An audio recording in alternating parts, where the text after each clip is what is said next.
Hello, good evening everyone. आज हम लोग बात करने वाले हैं कि सरकार जो नई गाइडलाइन चालू की है कोचिंग संस्थानों को लेकर कि जितना भी 16 साल से तक के जितने बच्चे हैं वो जो भी है कोचिंग नहीं कर पाएंगे, कोचिंग संस्थान जाने के लिए एलिजिबल नहीं है अंडर 16 एज में। तो उसके लिए नई शिक्षा नीति जो भी गाइडलाइन सरकार जारी की है अक्टूबर 2023 में केंद्रीय मंत्री धर्मेंद्र प्रधान द्वारा छात्रों में विशेषकर कोचिंग कर रहे छात्र छात्राओं में बढ़ते आत्महत्या के मामले को लेकर संज्ञान लिया गया, जिसमें सरकार एक नई गाइडलाइन जारी की। नवंबर 2023 में सुप्रीम कोर्ट में एक जनहित याचिका दायर की, जिसमें कठिन होते प्रतिस्पर्धा यानी कि जो भी कंपटीशन बढ़ रहा है उसके मामले में जो है एक नया नियम लाया है। उसमें नियमों को शिथिल बनाने के लिए शिक्षण संस्थानों को निर्देश जारी करने की मांग की है। सुप्रीम कोर्ट द्वारा इस आधार पर याचिका खारिज की। न्यायालय इस प्रकार का निर्देश जारी नहीं कर सकता है, निर्देश जारी नहीं कर सकता है कोचिंग संस्थान, क्योंकि वो बोल दिया है कि इसमें जो भी चीज़ करना है वो सरकार अपना करे, इस पर कोई भी संज्ञान जो है सुप्रीम कोर्ट नहीं लेगी। अब उसमें जो है कोचिंग सेंटरों को लेकर नई शिक्षा दिशा निर्देश जो भी दिया गया है, न्यू गाइडलाइंस जितना भी है, जैसे कि केंद्रीय शिक्षा मंत्रालय द्वारा कोचिंग सेंटरों को लेकर नई दिशा निर्देश जारी की। उसका उद्देश्य क्या है? उद्देश्य ये है कि कोचिंग सेंटर की गतिविधियों को विनियमित करना, कोचिंग सेंटरों की मनमानी को रोकना, छात्र पर अनावश्यक दबाव को कम करना। जैसे कि बहुत सारा जो भी कोचिंग में है, अब है कि उसमें क्या है, नई गाइडलाइंस जो भी दिया है सरकार की तरफ से, क्या है नई दिशा निर्देश। 16 वर्ष से कम उम्र के विद्यार्थी का दाखिला नहीं हो सकता है कोचिंग सेंटर्स में, और कोचिंग संस्थानों में दाखिला माध्यमिक विद्यालय परीक्षा के बाद ही हो सकता है, यानी कि मैट्रिक के बाद ही जो भी कोचिंग करना चाहे उसको ले सकते हैं, उसके पहले आप कोचिंग नहीं कर सकते हैं। सरकार का ये सख्त गाइडलाइंस है। अच्छे नंबर या अच्छी रैंक या सफलता की गारंटी देने जैसे भ्रामक दावे या वादे नहीं। जो भी कोचिंग संस्थान जो है भ्रामक जो भी प्रचार करते हैं, एक का रिजल्ट हुआ 10 का फोटो छाप देना, इसीलिए इस पर जो है सरकार लगाम लगाना चाहती है। स्नातक से कम योग्यता वाले शिक्षकों की नियुक्ति नहीं होगी, यानी कि जो भी कोचिंग पढ़ा रहे हैं जिसको भी स्नातक नहीं होगा यानी कि ग्रेजुएट नहीं होगा वो टीचर जो है इसमें जो है कोचिंग संस्थान में नहीं पढ़ा सकते हैं। अगर छात्र बीच में ही पाठ्यक्रम छोड़ता है तो उसकी बची हुई अवधि की फीस 10 दिन के अवधि के भीतर लौटानी जानी चाहिए। मतलब उस यदि जब स्टूडेंट छोड़ रहा है तो उसका जो भी फ़ी बचा है वो फ़ी जो है 10 दिन के भीतर उसको लौटानी होगी कोचिंग संस्थान को। विभिन्न पाठ्यक्रमों का शुल्क पारदर्शी और तार्किक होना चाहिए और वसूले जाने वाले शुल्क की रसीद दी जानी चाहिए। जो भी आप ले रहे हैं, जो भी रसीद ले रहे हैं, जो भी स्टूडेंट से आप पैसा ले रहे हैं वो जो है उसकी रसीद देनी चाहिए ताकि आदमी देखे। कोचिंग संस्थानों की एक वेबसाइट होगी जिसमें पढ़ने वाले शिक्षकों की योग्यता, पाठ्यक्रम, पाठ्य सामग्री पूरा होने की अवधि, छात्रावास सुविधा और लिए जाने वाली शुल्क की अद्यतन विवरण होगा। अगर कोई संस्थान इन शर्तों का उल्लंघन करता है तो पहली बार उस कोचिंग सेंटर पर 25,000 रुपया का जुर्माना लगाया जाएगा।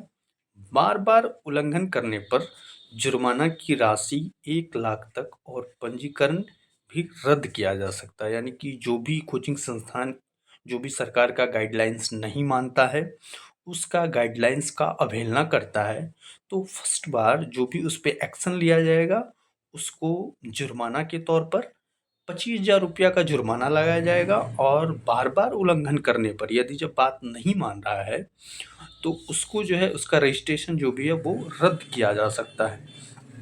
बार बार उल्लंघन करने पर जुर्माना की राशि 1 लाख तक बढ़ाई जाएगी। मतलब फर्स्ट बार में 25,000, यदि जब बार बार उल्लंघन कर रहा है 1 लाख की होगी पेनल्टी और पंजीकरण भी कोचिंग संस्थान का रद्द कर दिया जाएगा। उसके बाद है कोचिंग छात्रों में बढ़ते आत्महत्या के मामले। अब क्या वजह हो सकता है कि छात्र का जो है आत्महत्या बढ़ रहा है, क्यों बढ़ रहा है, इसी को लेकर संज्ञान लिया गया है। राष्ट्रीय अपराध रिकॉर्ड ब्यूरो द्वारा जारी आंकड़े के अनुसार पिछले 5 वर्षों में छात्रों में आत्महत्या के मामले निरंतर वर्ष दर वर्ष निरंतर वृद्धि हो रहा है। इस मामले में वर्ष 2021 से 22 में प्रतिदिन 35 से अधिक औसत से 13,000 से अधिक छात्रों की मृत्यु, अधिक छात्रों की जो है 13,000 से ज़्यादा ही हो सकता है, बट जो भी आंकड़ा है 13,000 से अधिक छात्रों की मृत्यु हो चुका है। महाराष्ट्र में वर्ष 2021 से 22 में 1834 मामले के साथ छात्रों की आत्महत्या की संख्या सबसे अधिक है। तो ये जो भी गाइडलाइंस है और जो भी मामला बढ़ा है उसका जो भी कोचिंग संस्थाओं पर क्या मामला हो सकता है और कितना रिकॉर्ड है वो जो है प्रोवाइड कराया गया है। छात्रों में बढ़ती आत्महत्या के कारण अब जो भी छात्र आत्महत्या कर रहा है उसका क्या वजह हो सकता है, क्या कारण हो सकता है कि आत्महत्या बढ़ रहा है। शैक्षणिक दबाव, यानी कि जो भी कंपटीशन है उसका तो जो भी प्रेशराइज्ड किया जा रहा है या तो अभिभावक हो या कुछ भी हो वो है ही।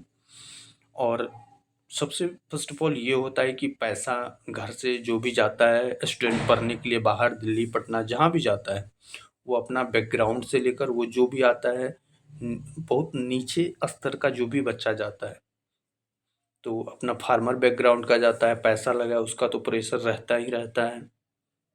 उसी कारण शैक्षणिक दबाव, मानसिक स्वास्थ्य संबंधी समस्या, वित्तीय समस्या जो भी पैसा को लेकर है, घर से बैकग्राउंड अच्छा खासा नहीं है। अब किसान फार्मर परिवार का है वो जा रहा है यदि 1,00,000 2,00,000 दे रहा है उसके लिए बहुत बड़ी बात होती है। मादक पदार्थों का सेवन करना, जो भी अब बाहर गया प्रेशर के चलते में कुछ भी चलते और नींद नहीं आना, इसमें जो है बच्चा गलत डायरेक्शन में जो है दारू पीना, मादक पदार्थों का बहुत सारा सेवन करता है, बहुत सारा नशा वाली चीज़ आती है आजकल उसमें भी। एवं परीक्षा में परिणाम का दबाव कि हर संभव ये प्रयास करना अब जो भी हो कि परीक्षा का जो भी परिणाम है वो मेरा बेहतर हो। बेहतर होने के चक्कर में यदि जब रिजल्ट अच्छा उसके अनुसार नहीं आ रहा है तो उसमें जो है डिप्रेशन आ जाना अलावा और बाहर रह रहा है, माता पिता अपने फैमिली से बहुत दूर रह रहा है, उसके कारण भी अकेलापन तो है ही। यदि जब उसको कुछ भी है उसको कोई भी कॉन्फिडेंस देने वाला नहीं है, कोई आगे चल के ये कहने वाला नहीं है कि चलो भाई ठीक है जो है ठीक है, नहीं है तो दूसरा चीज़ करेंगे।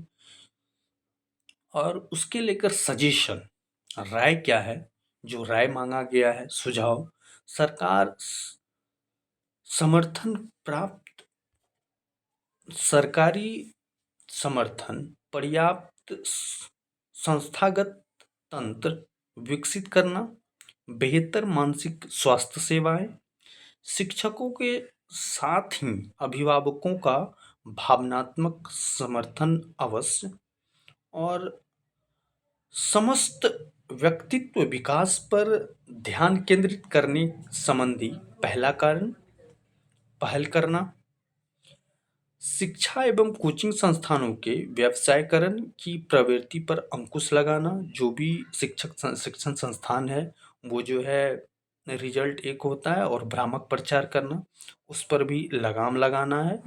एवं मादक द्रव्य के सेवन रोकथाम कार्यक्रम चलाना, जो भी है जैसे कि नशा मुक्ति अभियान बहुत सारा जगह पर चलाया जा रहा है उसको पूरा जो है एक लेवल पर करना, उससे छात्रों को मोटिवेट करना।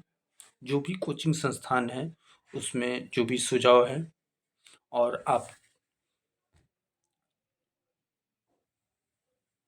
सरकारी समर्थन प्राप्त संस्थागत तंत्र जो भी विकसित करना है उस पर क्या सुझाव दिया जा सकता है, ये सभी सुझाव जो भी है कमेंट और मैसेज में ये आप लोग दे सकते हैं। और उसका बेहतर मानसिक स्वास्थ्य सेवाएँ कुछ भी जो भी स्टूडेंट है, उसका जो भी स्वास्थ्य सेवाएँ हैं, वो बहुत अच्छा स्ट्रॉन्ग होना चाहिए, इसके लिए ये भी है। और इस पर आप लोग क्या सुझाव दे सकते हैं, ये आप लोग का सुझाव भी देखा जाएगा। आप लोग भी कमेंट में इसका जो भी सुझाव हो और जो कुछ भी हो, ये सभी लोग के लिए ओपन है कि ये सुझाव देना चाहिए, और आपकी राय, उसका भी जो भी है, उस पे कंक्लूजन जो भी निकले, उसको भी करना बहुत ज़रूरी है। तो अभी तक तो इतना है, और उसके बाद देखिए आगे क्या आता है। उसको लेकर आगे जो भी होगा हम लोग पार्ट 2 में वीडियो बनाएंगे। फिलहाल इतना ही है। Thank you very much. Next देखा जाएगा।